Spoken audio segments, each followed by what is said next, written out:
వరి సాగు చేస్తున్న రైతులు ఎరువుల దుకాణాల చుట్టూ, ముఖ్యంగా యూరియా దుకాణాల చుట్టూ విపరీతంగా తిరుగుతున్నారు. వేల మంది క్యూలలో నిలుచుకుంటున్నారు. నిజంగా వరి సాగు చేయడానికి యూరియా అవసరం ఎంత పడుతుంది? వరి సాగులో రైతులు తీసుకోవాల్సిన జాగ్రత్తలు, పాటించాల్సిన మెళుకువలేండి? ఈ విషయాలని మనం కేవీకే కంపసాగర్ సైంటిస్ట్ చంద్రశేఖర్ గారిని అడిగి తెలుసుకున్నాం. మీరు చూస్తున్నారు భూమిపుత్ర, నేను క్రాంతి. సార్ నమస్తే. నమస్తే అండి. సార్ మెయిన్ కాన్సెప్ట్ ఏంటంటే, ఇప్పుడు నిజంగానే రైతులు అవసరం ఉండో అవసరం లేకనో పక్కోడు ఎక్కువ బస్తాలు తీసుకుపోతాడనో అవసరానికి మించి డిమాండ్ని క్రియేట్ చేసుకొని రోజుల తరబడి యూరియా కోసం షాపుల చుట్టూ తిరుగుతున్నారు. నిజంగా ఒక ఎకరాన్ని మనం యూనిట్గా తీసుకుంటే వరి సాగు చేయడానికి యూరియా ఎంత అవసరం? వరి సాగులో అసలు యూరియా ఎంత అవసరం? అధికంగా వాడడం వల్ల అనర్థాలు ఏంది? వరి సాగులో రైతులు పాటించాల్సిన మెళుకువలేంది? మనకు సాధారణంగా చూసుకున్నట్లయితే మన రాష్ట్రం తెలంగాణ భారతదేశంలోనే, మన భారతదేశమే వరి సాగులో ముందుంది, చైనాను దాటిపోయింది. మన భారతదేశంలో అత్యధికంగా సాగు చేస్తున్నాం, ప్రొడక్షన్ కూడా మన దగ్గర ఎక్కువ. భారతదేశంలో చూసుకున్నప్పుడు తెలంగాణలో, వివిధ రాష్ట్రాలు చూసుకున్నప్పుడు తెలంగాణ అగ్రస్థానంలో ఉంది. తెలంగాణలో చూసుకున్నప్పుడు మన నల్గొండ జిల్లా అత్యధికంగా వరి సాగు చేసే జిల్లాగా ఉన్నది మనకి. అయితే ఈ మధ్యన మనం చూస్తున్నట్టు, మీరు చెప్పినట్టు రైతులు యూరియా కోసం ఇబ్బంది పడటం. అయితే మనకి ఇదేంటి, వరి సాగు అత్యధికంగా పెరగడానికి ప్రధాన కారణం ఏంటంటే నీటి వనరులు పెరిగిపోవటం. మన నల్గొండ జిల్లాకు ప్రధాన నీటి వనరు వచ్చేసి నాగార్జున సాగర్ లెఫ్ట్ కెనాల్ ఉంది, రెండు ఉన్నాయి. దీని కిందనే మనకు అత్యధికంగా వరి కూడా సాగు చేయబడుతుంది. దీనివల్ల మనకేంటంటే నీటి సదుపాయం ఉండటం వల్ల రైతులు వానాకాలం మరియు యాసంగి 2 సార్లు కూడా వరిని సాగు చేసుకుంటూ పోతున్నారు. ప్రధానంగా మనం వరికి కనుక చూసుకున్నట్లయితే దాని సాగు మొత్తంలో మనం దీర్ఘకాలిక పంట అయినా సరే, తక్కువ సమయంలో వచ్చే పంట అయినా సరే, మనకు ఒక 2 బస్తాల యూరియా, 1 బస్తా డిఏపి, 1/2 బస్తా పొటాష్ సరిపోతుంది. ఒక ఎకరా యూనిట్కి 2 బస్తాల యూరియా, 1 బస్తా డిఏపి, 1/2 బస్తా పొటాష్. ఈ డిఏపిలో కూడా మనకు యూరియా ద్వారా మనం ప్రధానంగా నత్రజనిని అందిస్తాం.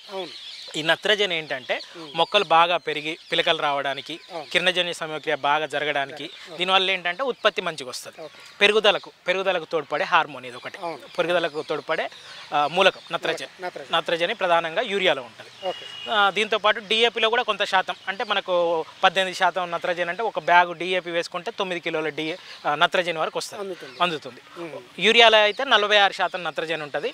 అంటే మనం ఒక బస్తా యూరియా వేసుకున్నట్లయితే దాదాపుగా 23 కిలోల నత్రజని వరకు వస్తుంది. 21 నుంచి 23 కిలోల నత్రజని వరకు మనకు వస్తుంటుంది అనమాట. మిగతా 23 కిలోలు 45 కిలోల బస్తా అంటే 21 నుంచి 23 కిలోల నత్రజని, మిగతాదంతా ఫిల్లర్ మెటీరియల్. అంటే కొంచెం లవణాలు ఉంటాయి, కొంచెం ఇసుక లాంటిది ఉంటుంది, బొగ్గు పొడి లాంటిది దానికి అవసరమైనది ఉంటుంది. అయితే ఈ విధంగా రైతులు మనం ముందు చెప్పుకున్నట్టు 2 బస్తాల యూరియాను తీసుకొని మొదటగా మనకేంటంటే దమ్ము చేసేటప్పుడు 1 బస్తా డిఏపితో పాటు, ఆఖరి దమ్ముల 1 బస్తా డిఏపితో పాటు 20 కిలోల యూరియా వేసుకోవాల్సి ఉంటుంది. పిలక దశలో, పిలకకు వచ్చినప్పుడు మళ్ళీ ఒక 30 నుంచి 35 కిలోల యూరియా వేసుకోవాల్సి వస్తుంటుంది. మళ్ళీ పొట్టకు వచ్చినప్పుడు, అంటే పంట ఎప్పుడైతే ఈంత ఉంటుందో ఈనే దశలో మళ్ళీ ఒక 30 నుంచి 35 కిలోల యూరియా వేసుకుంటే సరిపోతుంది. దీంతో మనకు కావాల్సిన దిగుబడి అనేది వస్తుంది. అంటే 100 కిలోలు 90 కిలోలు సరిపోతుంది మనకి. అది కాకుండా రైతులు ఏంటంటే ఇప్పుడు డిఏపి కూడా రేట్ ఎక్కువ ఉంది, ఇంకొకటి అవైలబిలిటీ కూడా మనకు మార్కెట్లో దొరకట్లేదు, డిఏపి కూడా దొరకట్లేదు. ఈ 2 కారణాలు, దొరకకపోవడం ఒకటి, అధిక ధర ఉండటం. దీనివల్ల కూడా మనకు ఈ మధ్యన రైతులు 20-20-0-13 అనే ఒక కాంప్లెక్స్ ఎరువు మీద బాగా ఆధారపడుతున్నారు. 20-20-0-13 కూడా ఇందులో కూడా మనం చెప్పుకున్నట్లయితే 1 బస్తా 20-20-0-13 తీసుకుంటే దాంట్లో 10 కిలోల నత్రజని, 10 కిలోల భాస్వరం, ఒక 6 నుంచి 6.5 కిలోల సల్ఫర్ గంధకం ఉంటాయి. ఇవన్నీ మొక్కకు ఉపయోగపడాయి మనకి. ఈ రకంగా ఉంటాయి. అదే మనం డిఏపి బదులుగా కాంప్లెక్స్ ఎరువును 20-20-0-13 వేసుకున్నట్లయితే ఆఖరి దమ్ములో ఒక 2 బస్తాలు వేసుకుంటే సరిపోతుంది. 2 బస్తాలు వేసుకొని యూరియా అవసరం లేదు, ఇంకా ఆ టైంలో యూరియా అవసరం లేదు. ఎందుకంటే మనం డిఏపితో పోల్చినప్పుడు 20-20-0-13 2 బస్తాలు వేసుకున్నప్పుడు కావాల్సిన నత్రజనిని మనం ఈ కాంప్లెక్స్ రూపంలోనే ఇచ్చేస్తాం. 20-20-0-13 వేసుకున్నప్పుడు ఆఖరి దమ్ములో మనకి ఎటువంటి యూరియా వేయకుండా మనం ఏంటంటే పిలక దశలో ఒక 30 నుంచి 35 కిలోలు, మన పొట్టకు వచ్చినప్పుడు మళ్ళీ 30 నుంచి 35 కిలోలు వేసుకుంటే సరిపోతుంది. అంటే ఒక 70 కిలోల యూరియా సరిపోతుంది. అక్కడ 20 కిలోలు తగ్గించగలిగిన. ఎట్లా 20-20-0-13 వాడినప్పుడు ఏ విధంగా వాడాలి, డిఏపి వాడినప్పుడు ఏ విధంగా వాడాలి.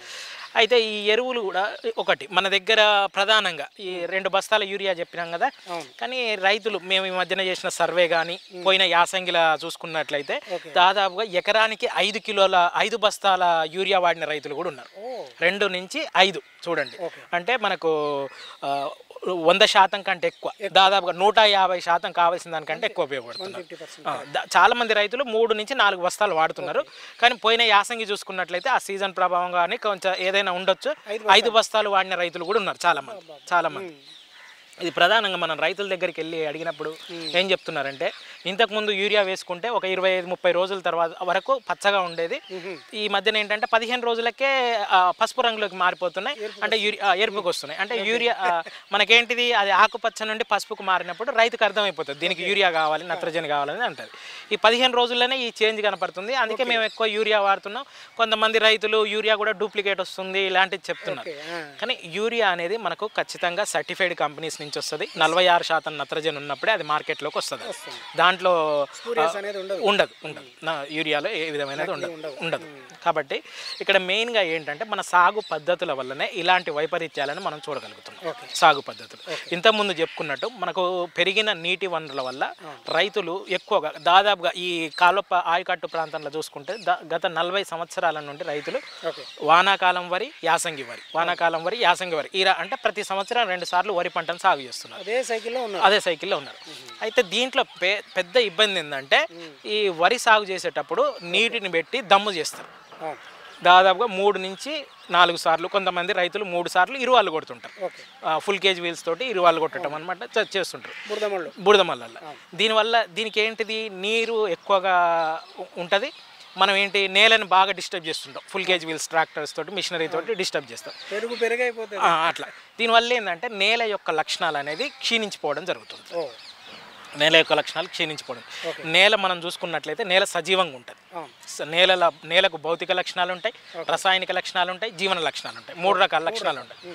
ఈ విధంగా మనము దమ్ము చేసే ప్రక్రియ ప్రతి సీజన్కు 3 సార్లు, 2 సీజన్లకు 6 సార్లు, అంటే సంవత్సరానికి 6 సార్లు మనం విపరీతంగా మనం నేలను అనేది డిస్టర్బ్ చేస్తూ ఉన్నాం. ప్లస్ ఇంకోటి ఏంటంటే వరి అనేది మనం మొత్తం నీళ్లు పెట్టి చివరి వరకు మొదట నాటు వేసుకునే సమయం నుంచి చివరి వరకు మనము నీళ్లు పెడతాం. దాదాపు ఈ మధ్యన చాలా మంది రైతులు చూసుకుంటే చివరిన నీళ్లు అనేది బయటకు వెళ్ళిపోక ట్రాక్ మిషన్స్ పెట్టి కోయాల్సి వస్తుంది. దానికి కూడా ఎకరానికి 6,000 వరకు అవుతుంది. మామూలు పద్ధతి అయితే 3,500 నుంచి 4,000, ఇది ఒక 6,000 వరకు అవుతుంది మనకు. కాబట్టి దీనివల్ల ఏంటంటే మెయిన్గా ఈ పద్ధతుల వల్ల వరి తర్వాత వరి సాగు చేయటం, నీటిని పెట్టి దమ్ము చేయటం వల్ల నేల యొక్క రసాయనిక లక్షణాలు కానీ, జీవ లక్షణాలు కానీ, భౌతిక లక్షణాలు అనేవి విపరీతంగా క్షీణించిపోతాయి. నేల యొక్క ఈ లక్షణాలన్నీ మంచిగా ఉన్నప్పుడే మనం బయట నుంచి వేసే డిఏపి కానీ, యూరియా కానీ, ఇతర పోషక ఏవైనా సరే అవన్నీ సక్రమంగా వినియోగించుకోగలుగుతుంది పంట. ఈ లక్షణాలన్నీ మంచిగా లేనప్పుడు పంట సక్రమంగా వినియోగించుకోలేదు. మనం ఉదాహరణకు చూసుకున్నట్లయితే మనిషి ఆరోగ్యంగా ఉంటే ఏది పెట్టినా సరే అరుగుతుంది, తింటాడు, మంచిగా ఉంటాడు. ఒకవేళ మనిషి జ్వరం మీద ఉన్నాడు అనుకోండి, మనకు కావాల్సిన కొంచెం మంచి బిర్యానీ ఫుడ్ అది పెడితే అరగదు తనకి. ఎందుకంటే ఆ టైంకు ఆయన రసాయనిక లక్షణాలు కానీ, జీవ లక్షణాలు కానీ సపోర్ట్ చేయట్లేదు అని దాని అర్థం. అట్లా ఇక్కడ కూడా నేల కూడా జీవపరమైనది. ఈ లక్షణాలన్నీ మనం దీంతో మనం క్షీణించిపోతుండడం వల్ల ఏమవుతుందంటే యూరియా వేసిన కొద్ది రోజుల్లోనే మళ్ళీ దాని పవర్ అనేది తగ్గిపోతుంది. దీనికి ప్రధానంగా ఏంటంటే సేంద్రియ కర్బన శాతం నేలలో తగ్గిపోవటం, ఇంకొకటి ఏంటంటే ఉదజని సూచిక అనేది డిస్టర్బ్ అవ్వటం, ఇంకొకటి మన లవణ సాంద్రత అనేది పెరిగిపోవడం. మనం ప్రధానంగా సేంద్రియ కర్బన శాతం చూసుకున్నట్లయితే ఇది ప్రతి నేలలో సేంద్రియ కర్బన శాతం ఉంటుంది. ఈ సేంద్రియ కర్బనాన్ని సూక్ష్మజీవులు ఇవి ఆహారంగా తీసుకొని ఈ జీవుల సంతతిని పెంచుకుంటాయి అన్నమాట. ఈ జీవులన్నీ ఏం చేస్తాయంటే మనం వేసే యూరియాల నత్రజని ఉంటుంది కదా, అది డైరెక్ట్ మొక్క తీసుకోదు. ఈ సూక్ష్మజీవులు, వాటరు ఇవన్నీ కలిపి ఆ నత్రజనిని యూరియాని ఉడికించి నత్రజని రూపంకి తీసుకొచ్చేస్తాయి. ఈ నత్రజని రూపంకి రావాలంటే యూరియా నుంచి మనకు సూక్ష్మజీవులు అనేది ఖచ్చితంగా అవసరం ఉండాలి. ఈ సూక్ష్మజీవులకు ఆహారం ఏంటిది? సేంద్రియ కర్బనం. ఈ సేంద్రియ కర్బనం అనేది చాలా దాదాపుగా అన్ని జిల్లాల్లో, మన రాష్ట్రంలో చూసుకున్నట్లయితే అన్ని జిల్లాల్లో, మరీ ప్రధానంగా పాత మహబూబ్ నగర్ అయినా సరే, నల్గొండ జిల్లా అయినా సరే, ఈ జిల్లాల్లో చాలా తక్కువ అంటే డెఫిషియన్సీ డెఫిషియన్సీ ఎక్కువ ఉంది. ఓకే మినిమం మనకు ఒక 0.5% వరకు ఉండాలి. ఓకే ఈ మహబూబ్ నగర్ జిల్లాలో 0.1% కంటే తక్కువ నేలలు ఉన్నాయి. మన నల్గొండలో కూడా 0.2 నుంచి 0.3% వరకు ఉన్నాయి. విపరీతంగా ఈ వరి సాగు చేసే వాళ్ళల్లో కూడా కొంచెం సేంద్రియ కర్బనం తగ్గిపోతుంది. దీన్ని పెంచాలంటే మనం ఈ సేంద్రియ కర్బన శాతాన్ని పెంచాలంటే రైతులు ప్రధానంగా సేంద్రియ ఎరువులను ఎక్కువగా వాడుకోవాలి. సేంద్రియ ఎరువులను వాడటం అనేది కొత్త ప్రక్రియ, కొత్త పద్ధతి ఏం కాదు. మన తాతల కాలం నుంచి యూరియా అనేది లేనప్పుడు ఈ సేంద్రియ ఎరువులతోటే పంటలన్నీ పండినాయి. కాకపోతే ఇప్పుడు ఏంటంటే పెరుగుతున్న జనాభా ఎక్కువ ఉంది కాబట్టి ఎక్కువ పండించాలి కాబట్టి యూరియా, డిఏపి వాటి మీద ఆధారపడుతున్నాం. కాబట్టి సేంద్రియ ఎరువులను ఒకటి ఎక్కువగా వాడుకున్నట్లయితే నేలలో సేంద్రియ కర్బన శాతం పెరుగుతుంది. ఇందాక చెప్పుకున్నట్టు నేల యొక్క భౌతిక లక్షణాలు, రసాయనిక లక్షణాలు, జీవ లక్షణాలు అనేవి కూడా పెరుగుతాయి.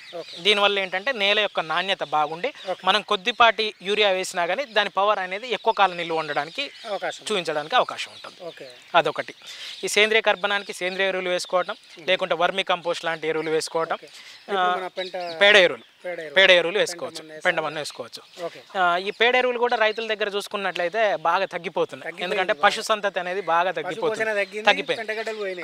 కొన్ని ఒక 5 సంవత్సరాల కంటే పూర్వం పాల ఉత్పత్తిలో మన భారతదేశం మొదటి స్థానంలో ఉండేది. ఇప్పుడు ఆ స్థానం అనేది పోతుంది మనకు. ఎందుకంటే మెయిన్గా ఈ పశు సంతతి అనేది, పశుపోషణ అనేది తగ్గుతుంది. ప్రతి రైతు వ్యవసాయం ఉన్నంత వరకు ఖచ్చితంగా 1 లేదా 2 పశువులని, వీలైతే 3 నుంచి 4 పశువులను పెంచుకొని దానివల్ల మనకు పాల ద్వారా అదనపు ఆదాయం వస్తుంది. ప్లస్ ఈ సేంద్రియ ఎరువు, పేడ ఎరువులతోటి వ్యవసాయానికి మనకు మనకు ఎక్కడ కూడా నేల నాణ్యత అనేది తగ్గిపోతుంది. కాబట్టి అదొకటి చేసుకోవాలి. సో ఇప్పుడు ఎక్సెస్ వాడుతారని చెప్పారు సార్. యావరేజ్లో మనం 2 బస్తాలు వాడాల్సింది ఒక ఎకరానికి. లాస్ట్ ఇయర్ అయితే, లాస్ట్ వేసంగికి అయితే 5 బస్తాల వరకు పోయింది. అధిక యూరియాను వాడడం వల్ల భూమికి జరిగే నష్టం కానీ, పంటకు జరిగే నష్టం కానీ ఏముంటుంది? ఇప్పుడు యూరియా ఇందాక చెప్పుకున్నట్టు శాఖీయ పెరుగుదలకు, అంటే మనకు మనకు మొక్క ఏపుగా పెరగడానికి, పిలకలు ఎక్కువగా రావడానికి, గంటలు మంచిగా వాడడం కోసం అనేది నత్రజని అనేది ఉపయోగపడుతుంది.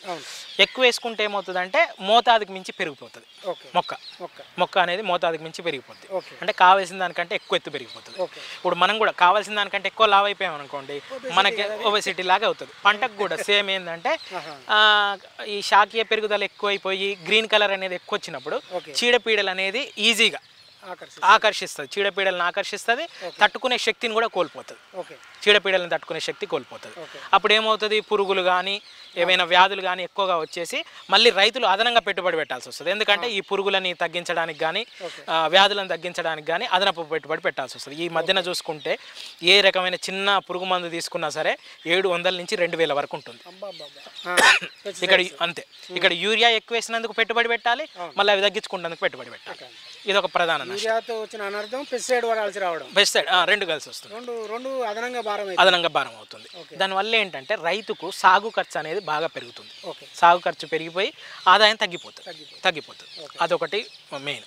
ఇంకొకటి ఏంటంటే ఈ మోతాదుకు మించి పెరగటం వల్ల చిన్నపాటి ఈదురుగాలు వచ్చినా సరే, మనకు పంట కోత సమయంలో చిన్న చిన్న ఈదురుగాలు లాంటివి వస్తుంటాయి.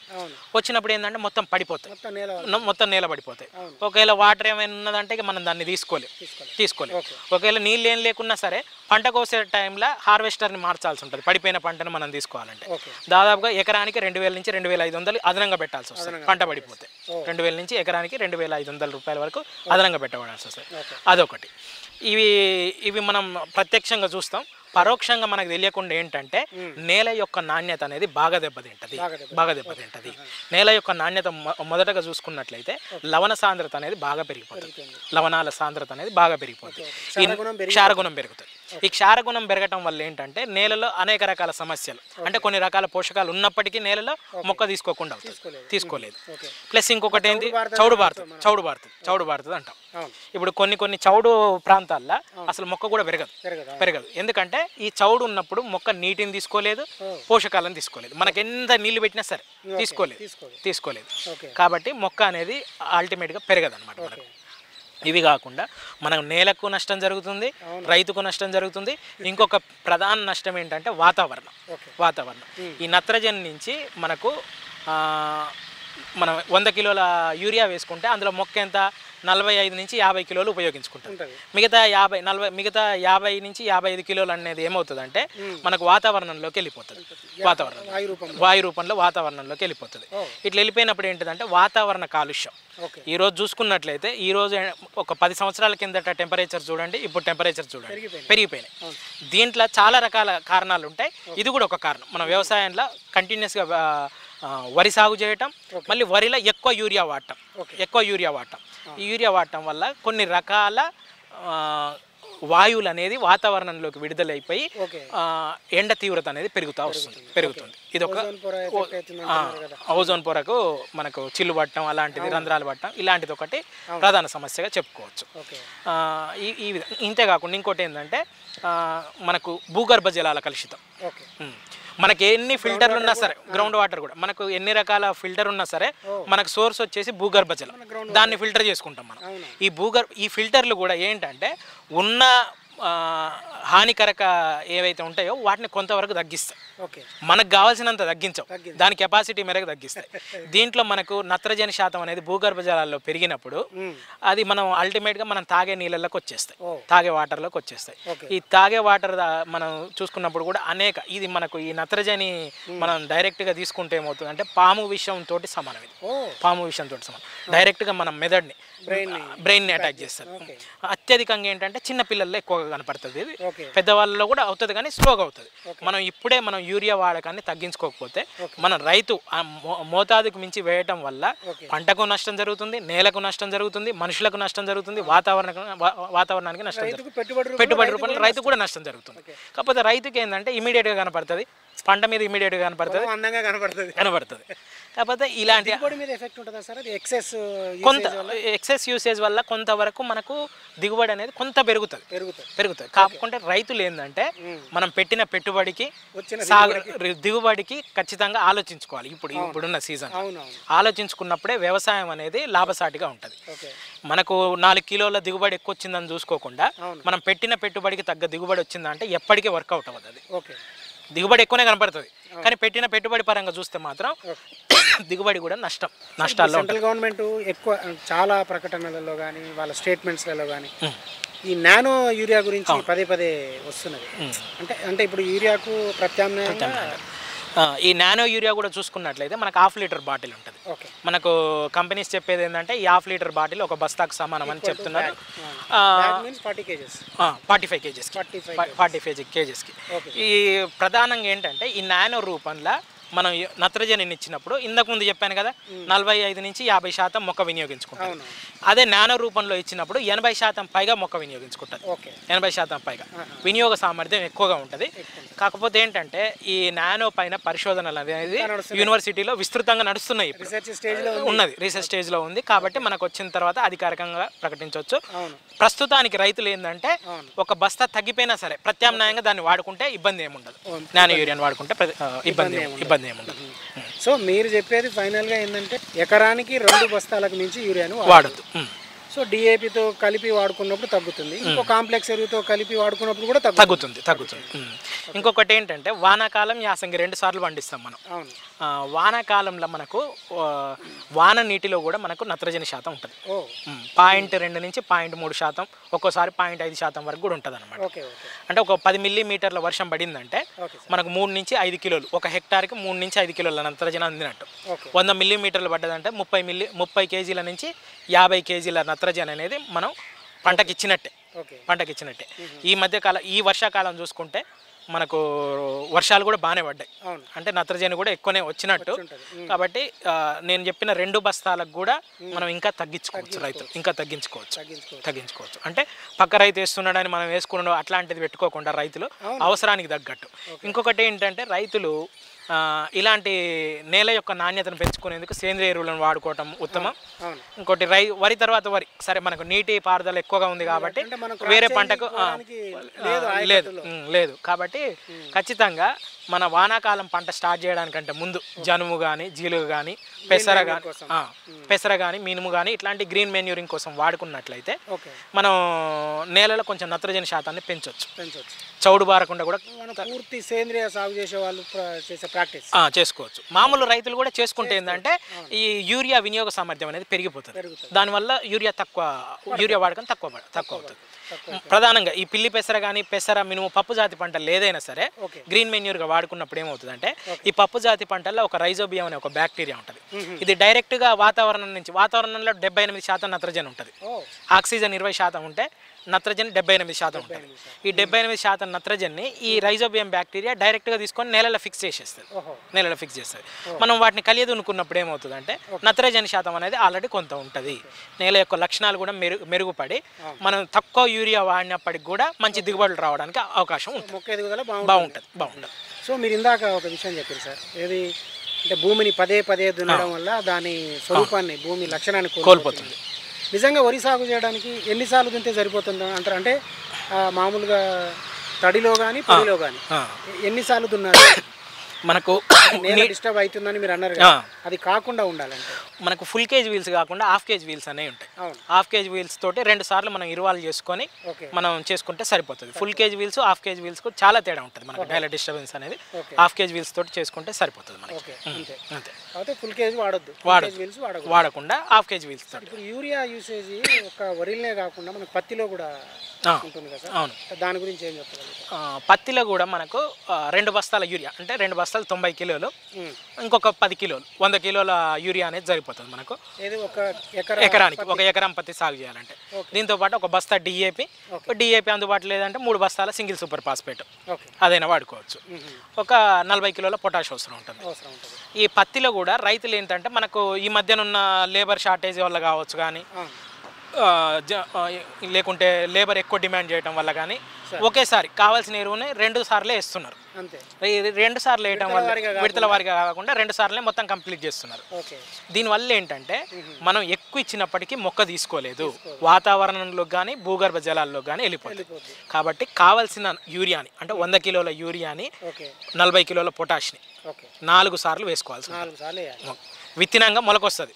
విత్తినంగా 20 రోజులకు ఒక 25 కిలోల యూరియా, ఒక 10 కిలోల పొటాష్, మళ్ళీ 40 రోజులకు అంటే 20 రోజుల గ్యాప్ తోటి మళ్ళీ 25 కిలోల యూరియా 10 కిలోల పొటాష్, మళ్ళీ 20 రోజులు అంటే 60 రోజులకి 25 కిలోల యూరియా 10 కిలోల పొటాష్, మళ్ళీ 80 రోజులకు ఆ 80 రోజులకు ఆపేసుకుంటే సరిపోతుంది. 4 సార్లు 2 సార్లు ఇస్తుంది. కూళ్ళు ఎక్కువ అవుతున్నాయి, లేబర్ దొరకపోవడం ఇలాంటి ప్రాబ్లమ్స్ ఉన్నాయి కాబట్టి ఇట్లా. కాబట్టి రైతులు 4 దఫాలుగా కొద్దిగా వేసుకుంటే సరిపోతుంది అనమాట. ఇంకోటి పత్తి సాగు చేసే రైతులు పత్తి కట్టెను తగలబెట్టడం వల్ల దీనివల్ల కూడా వాతావరణ కాలుష్యం, నేల నాణ్యత కూడా దెబ్బతింటుంది. అయితే ఇప్పుడు రోటోవేటర్ సహాయంతో కానీ దేనితోటైనా పత్తి కట్టెను చిన్న చిన్న ముక్కలుగా చేసి నేలల్లో కలిపేసినట్లయితే అది కూడా ఒక సేంద్రియ ఎరువుగా ఉపయోగపడి నేల యొక్క నాణ్యతను పెంచుతుంది. బయోచార్ కూడా చేస్తున్నారు. అవును, అదంతా లేకుండా రైతులు పత్తి తర్వాత ఖాళీగా వదిలేసే బదులు పలోరైజ్ చేసి కలిపేయచ్చు. సో అది కూడా ఎరువుగా మారిపోతుంది. అంతేకాకుండా ఇంకా పత్తి తర్వాత కొద్దిపాటి నీటి వస్తున్నా సరే పెసర మినుముకు ఒక 3 తడులు ఉన్నా సరిపోతుంది మనకు. పెసర కానీ ప్లస్ 60 రోజులు 75 రోజులు అయిపోతుంది మనకు. అట్లాంటి రకాలు కూడా వచ్చినాయి.